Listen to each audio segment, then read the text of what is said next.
नमस्कार दोस्तों। आज आपको मौर्य साम्राज्य के विषय में बताया जाएगा, जो इससे संबंधित क्वेश्चन प्रत्येक एग्जाम में पूछे जाते हैं। आपका क्वेश्चन होगा, बृहद स्तर पर केंद्रित प्रथम भारतीय साम्राज्य स्थापित किया गया था, तो चंद्रगुप्त मौर्य द्वारा किया गया था।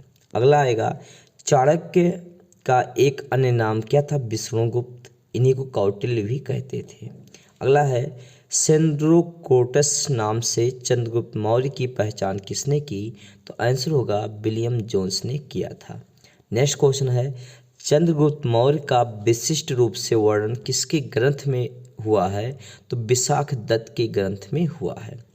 आगे है, कौटिल्य द्वारा अर्थशास्त्र शासन के सिद्धांतों से संबंधित पुस्तक है, जिसमें मुख्य रूप से राजनीतिक एवं आर्थिक नीतियों पर प्रकाश डाला गया है। आगे आपका है,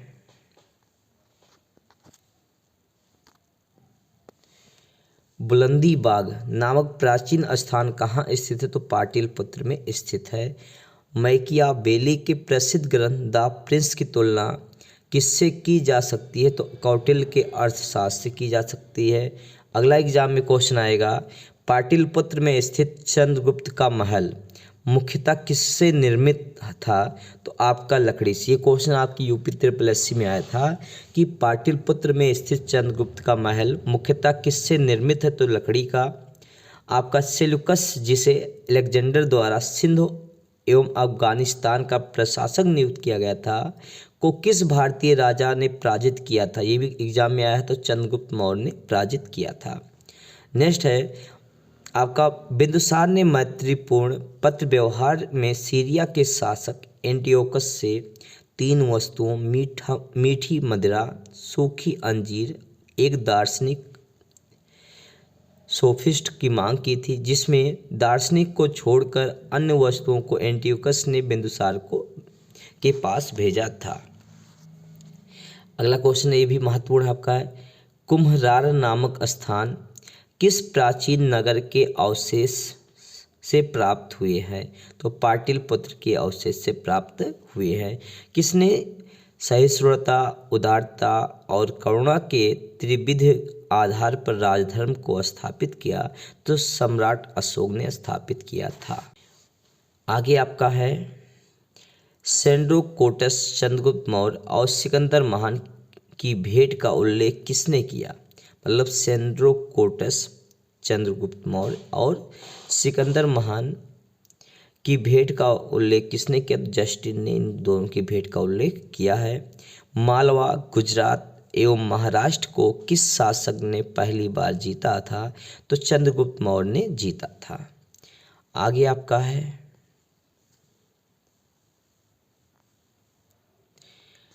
मौर्यकालीन तीर्थ अधिकारी। तीर्थ को उस समय अधिकारी कहते थे। आपका मौर्य काल में सबसे उच्च स्तर के अधिकारी को तीर्थ कहा जाता था। अर्थशास्त्र के अनुसार इनकी संख्या 18 थी। क्वेश्चन आएगा कि मौर्य काल में सबसे उच्च अधिकारी को क्या कहते थे? तो आपका तीर्थ कहते थे। इनकी संख्या कितनी थी? तो 18 थी। आपका तीर्थ एवं संबंधित विभाग या कार्य, पहला है, मंत्री या पुरोहित का क्या कार्य क्या था? तो प्रधानमंत्री तथा प्रमुख धर्म अधिकारी होता था। युवराज, राजा का उत्तराधिकारी जो होता था उसे युवराज कहते थे। सन्निधाता, राजकीय कोषागार का प्रधान अधिकारी अर्थात कोषाध्यक्ष को उस समय सन्निधाता कहते थे। समाहर्ता, राजस्व विभाग का सर्वोच्च अधिकारी, वित्त मंत्री कर संग्रह जो करता था उसे हम क्या कहते हैं? समाहर्ता कहते थे। मंत्री परिषद अध्यक्ष जो आपका है, मंत्री परिषद का जो अध्यक्ष होता है उसे मंत्री परिषद अध्यक्ष कहते थे। प्रतिष्ठा, फौजदारी न्यायालय का न्यायाधीश कमिश्नर जो होता था उसे प्रतिष्ठा कहते थे। आपका व्यवहारिका, दीवानी न्यायालय का प्रमुख न्यायाधीश अर्थात दीवानी न्यायालय का जो प्रमुख न्यायाधीश होता था उसे व्यवहारिका कहते थे। नायक, सेना का संचालक, नगर रक्षा का अध्यक्ष, जो सेना का संचालक होता था या नगर रक्षा का अध्यक्ष होता था उसे क्या कहा जाता था? नायक कहा जाता था। आगे सेनापति, सेना अध्यक्ष सर्वोच्च सैन्य कमांडर जो होता था उसे हम सेनापति कहते थे। अंतर्वर्षिक, सम्राट का अंगरक्षक सेना का प्रधान अधिकारी होता था, उसे क्या कहते थे? अंतर्वर्षिक कहते थे।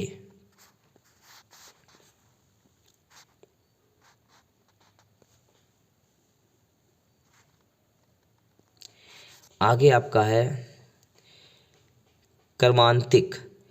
उद्योग धंधों एवं कारखानों का प्रधान निरीक्षक जो होता था उसे कर्मांतिक कहते थे। क्वेश्चन आएगा कि उद्योग धंधों एवं कारखानों का प्रधान निरीक्षक या अध्यक्ष को हम क्या कहते थे मौर्य काल में? तो कर्मांतिक कहते थे। प्रास्ता राजकीय आज्ञाओं को लिपिबद्ध करने और राजकोषीय दस्तावेजों को सुरक्षित रखने वाला जो होता था उसे प्रास्तता कहते थे। आगे है दंडपाल। सैन्य सामग्री का प्रबंध करने वाला प्रमुख अधिकारी दंडपाल कहलाता था। दुर्गपाल देश के भीतरी दुर्गों का प्रबंधक दुर्गपाल कहलाता था। अंतपाल सीमावर्ती दुर्गों का रक्षक अंतपाल कहलाता था। आटविक वन विभाग का सर्वोच्च अधिकारी वाटविक कहलाता था। वन विभाग का सर्वोच्च अधिकारी जो था आटविक कहलाता था। दैवारिक राजमहल का प्रबंध व देखरेख करने वाला प्रधान अधिकारी दैवारिक कहलाता था। नागरक नागर का सर्वोच्च अधिकारी नागरक कहलाता था। मौर्यकालीन अधिकारी पोतवाध्यक्ष का मुख्य कार्य क्या था?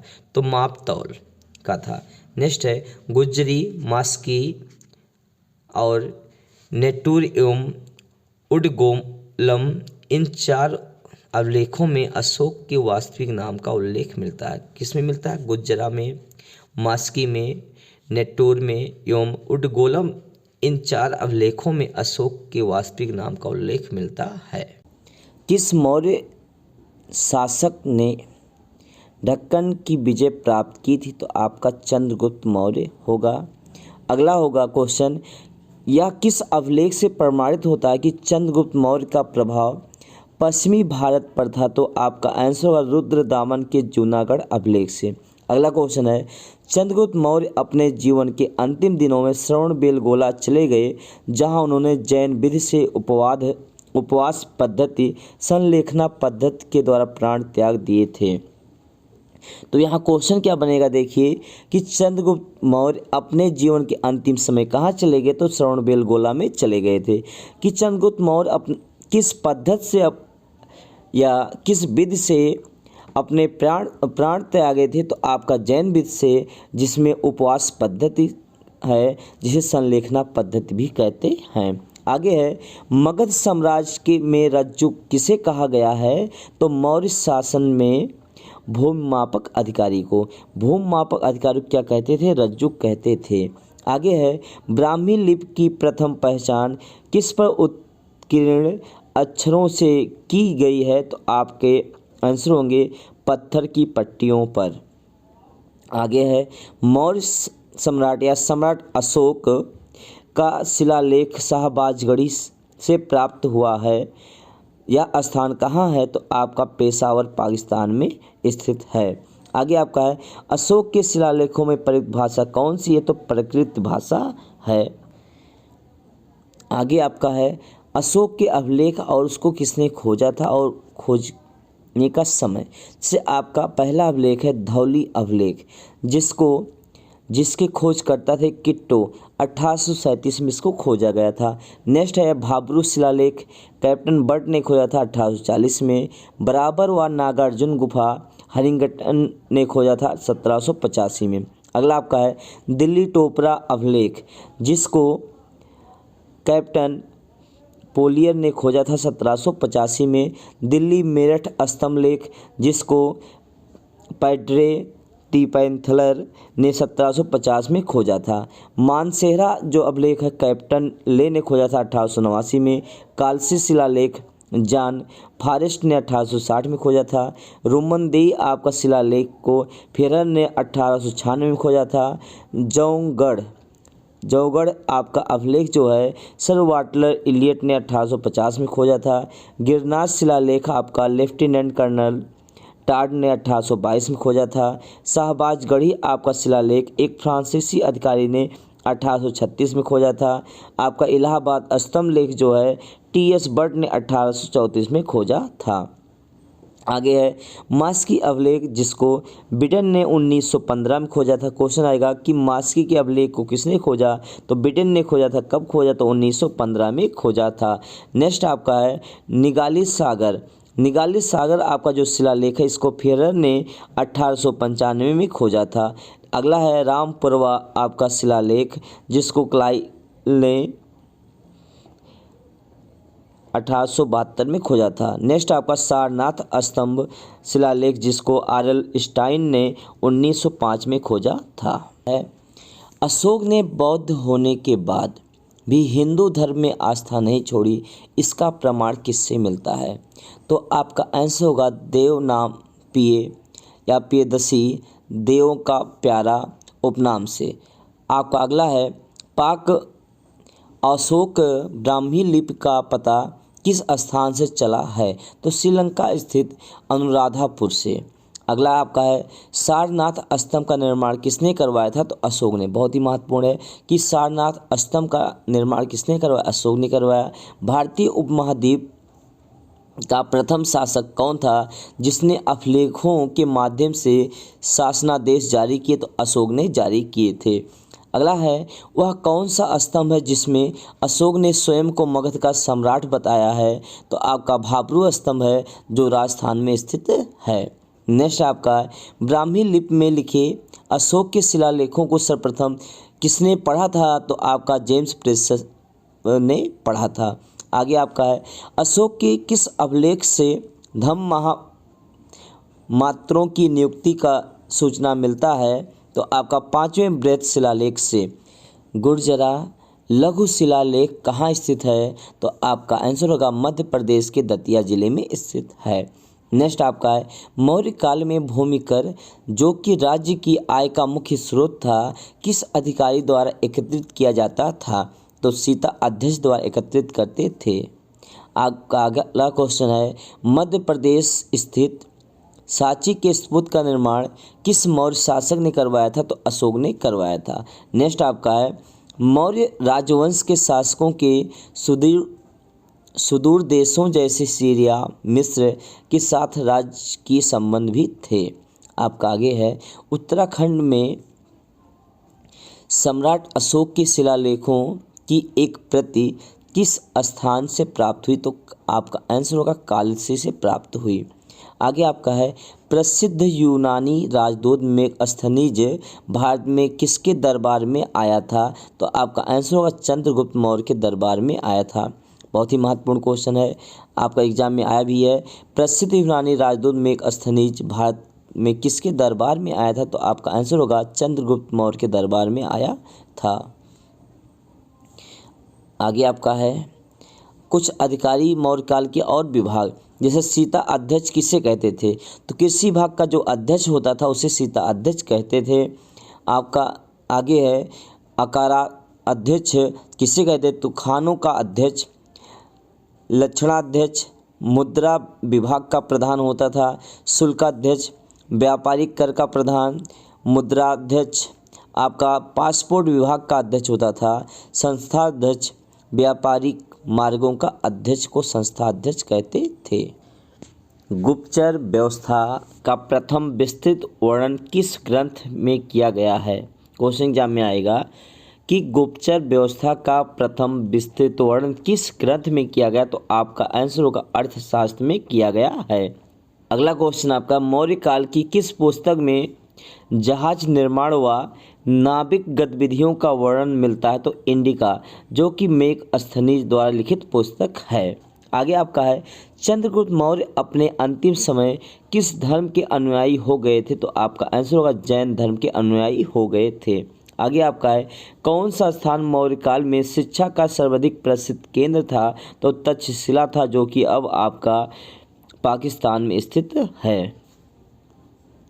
आगे आपका है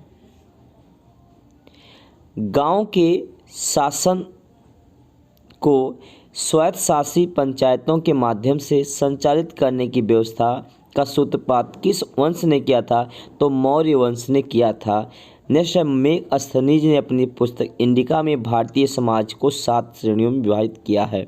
क्वेश्चन आपका यहाँ से आएगा कि मेगस्थनीज की पुस्तक का क्या नाम था? इंडिका। या इंडिका किसकी पुस्तक? तो मेगस्थनीज की पुस्तक है, जिन्होंने भारतीय समाज को 7 श्रेणियों में विभाजित किया था।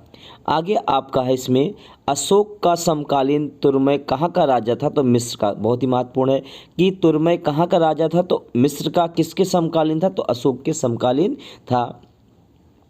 मिस्र के शासक 288 से 246 ईसा पूर्व टालेमी फिलाडेल्फस के साथ अशोक के राजनयिक संबंध थे। संभवतः इसी को तुर्मय कहा गया है।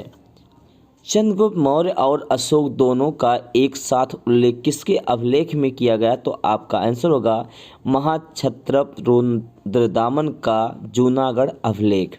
आगे है, भाग एवं बलि किसके प्रमुख स्रोत थे? तो राजस्व के स्रोत थे। गिरनार क्षेत्र में एक झील का निर्माण किस शासक ने करवाया था? चंद्रगुप्त मौर्य ने करवाया था। क्वेश्चन बहुत ही महत्वपूर्ण है, गिरनार क्षेत्र में एक झील का निर्माण किस शासक ने करवाया था? तो आपका चंद्रगुप्त मौर्य ने करवाया था। कौशाम्बी तथा प्रयागराज के स्तंभों में अशोक की रानी कौरिवाकी द्वारा दान दिए जाने का उल्लेख मिलता है। इसे रानी का अभिलेख कहा जाता है। आगे आपका है इसमें, प्राचीन भारत के किस ग्रंथ में पति द्वारा परित्यक्त पत्नी के लिए विवाह विच्छेद की अनुमति दी गई है? तो अर्थशास्त्र में दी गई है। आगे आपका है, कलिंग युद्ध की विजय तथा क्षत्रियों का वर्णन अशोक के किस शिलालेख में मिलता है? तो आपका 13वें शिलालेख में है। आगे क्वेश्चन है, अशोक के अभिलेखों से किस दक्षिण राज्य के अतिरिक्त सभी दक्षिण राज्यों का उल्लेख प्राप्त होता? तो आपका सातवाहन होगा। नेक्स्ट है, अंतिम मौर्य सम्राट कौन था? तो आपका बृहद्रथ। ये भी महत्वपूर्ण क्वेश्चन है कि अंतिम मौर्य सम्राट कौन था? तो बृहद्रथ था। आगे है, मौर्य की जल संसाधन व्यवस्था की जानकारी किस अभिलेख से प्राप्त होती है? तो आपका रुद्रदामन के गिरनार अभिलेख से प्राप्त होती है।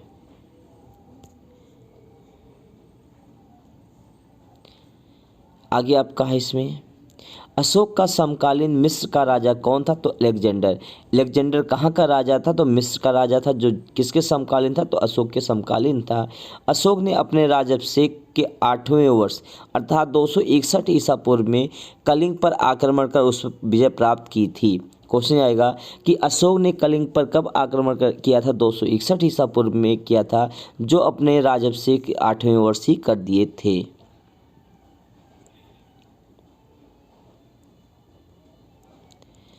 आगे आपका है, सेल्यूकस निकेटर जिससे चंद्रगुप्त ने अफगानिस्तान प्राप्त किया था, वह कहाँ का शासक था? तो सीरिया बेबीलोन का शासक था। आगे आपका है, अशोक के पश्चात देवा नाम प्रिय की उपाधि किसने धारण की? तो दशरथ ने धारण की थी।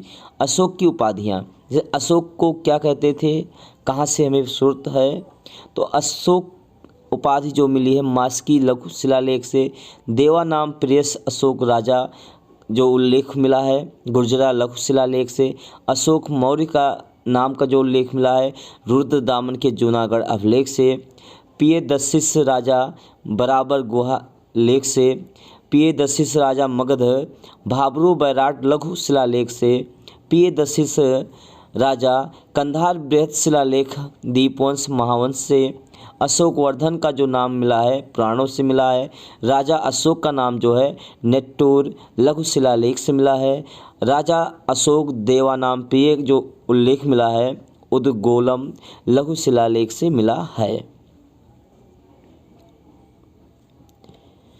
अशोक ने अपने पिता बिंदुसार के शासनकाल में किस क्षेत्र में विद्रोह का दमन किया था? तक्षशिला क्षेत्र में विद्रोह का दमन किया था।